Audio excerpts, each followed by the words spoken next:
'Tis the season, clear the decks, fa la la la la la la la. Hi, my name's Heather, Salter-Purves. This is my heart side where I talk about my reading, writing and life journeys. Today I am bringing you the idea of clearing my currently reading shelves on Goodreads or Storygraph. I would love for you to come and join me. So my intention in December is to clear the decks so I can start fresh in 2025. Oh my god, it's so close. There is one or two books I have to prioritize that are not currently on there, but it is to complete book club reads. So the first one that is not currently on there, but I will be reading regardless of anything else, is The Gods of War and Darkness, which is the second and completion of the Immortal Deities duology as part of the Double Trouble book club. This is by Natty Kate Mason.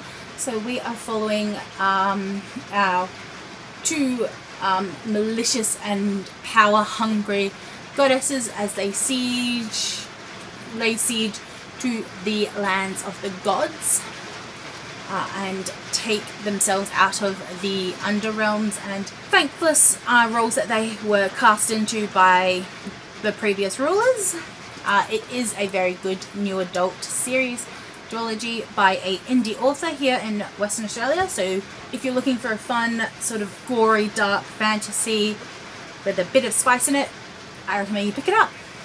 These are going to be in no particular order, but these are the ones that are currently on my shelf, and then I may look into the books that I had on a 10 books I want to read this list, or I may put that in a second video. I will decide.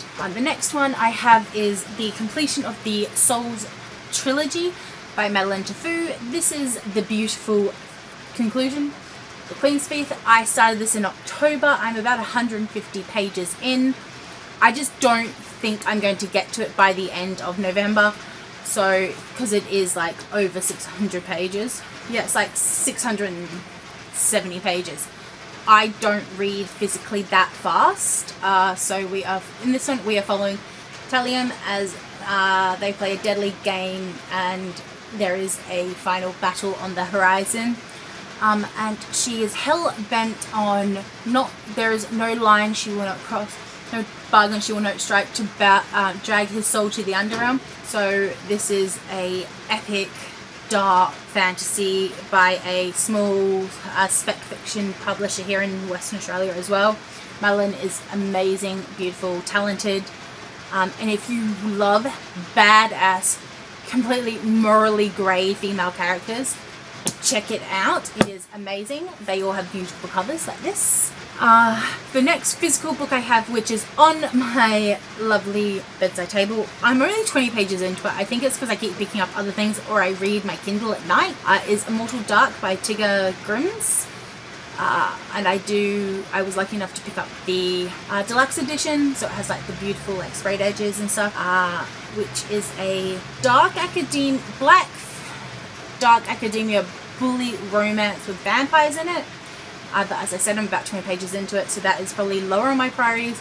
If not, I will restart it entirely, because 20 pages I could probably get to quite quickly and easily. And then I have some authortube-a-thon reads that I got into and then I kind of just abandoned for some weird reason, so I want to get back into them and finish them out. And that is Death's Awakened by Sarah Cannon.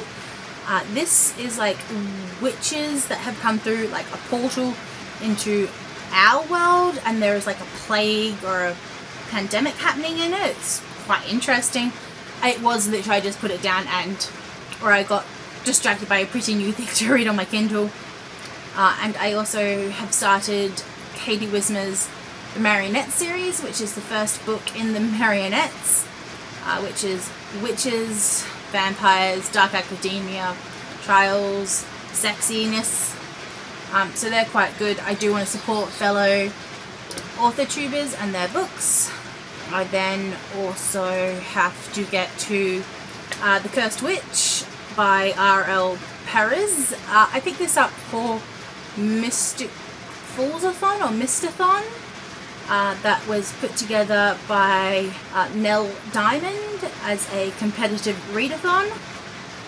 So I was enjoying it. It's really interesting. We've got vampires and witches as well, but the witches are like broken, or they don't perform the way they should, so they're actually sent through a portal and detained to get retrained in like 1800 Spain, where this town is on like a time loop, and they're worried about this beast of Lilith coming and like destroying the town. It's amazing. I don't know why I haven't gone back and like just read it, because it is so like intriguing. And then finally I have The Harp of the Kings, which is the first book in the Warrior Bard series by Juliette Marillier on audio that I need to get to, if not clear off my shelf entirely, as that will help with our fantasy bingo. I'm doing the hard mode for bards and I need a character that's actually called a bard. So this one still starts with people on a training island for like the mercenaries, and then they're sent on an undercover mission to be traveling minstrels. So I'm hoping that this at some point over the course of the book they are physically called a bard, because that is the hard mode I have to finish for that one. If not, I do have a few other options on that list. Finally, I do have The Sword of the Seven Sins by Emily Curran to get to. This will also help with the illiterate title prompt for our fantasy bingo. I'm doing the hard mode, so it has to have 3 alliterations, so sword, 7 and sins. It has started raining, I'm really sorry. And I think that is everything currently that is on my deck that I need to clear, that I won't be able to like shuffle off already, but there is also Jingle Bellathon that I am taking part in from the 25th of November to the 8th of December, so I may have some movement in this list, and I may have other books that I need to close out for that. With that being said, I did have 10 books I wanted to get to in 2024 that I haven't completed yet. Some of those I will be doing a reflection video very soon for Bookmas or Writermas, Litmas. I haven't decided what it is this year, where I put out a video every 3 days in December. So a lot of content. It will be reading, writing, and just general Christmassy festive vibes. So what are books that you really need to close out for the end of the year? I should also double check Buzzwordathon, because I think I only have 2 more challenges to complete for Buzz. Okay, so yes, I have repeating words that I need to get to, and I may end up using one of the books that is in the potential list of possibilities for the Jingle Bellathon, which has already posted, so I'll put that up here for you to read. And then that's the other book I have to get to, which is not currently on the list, but it will be, because I keep getting told it's amazing and I'll really enjoy it, is A Touch of Light by Anthony Truskowski. I am probably butchering it. Lovely cover here. I do have both the ebook and the audiobook for that, so I will use that. So they are 2 extra books that will be on my TBR in December, regardless of where everything else stands. I would love to know what's the top list of priorities for you to get to. And without further ado, let's use our voices to promote positive change in the world. Thank you and bye-bye!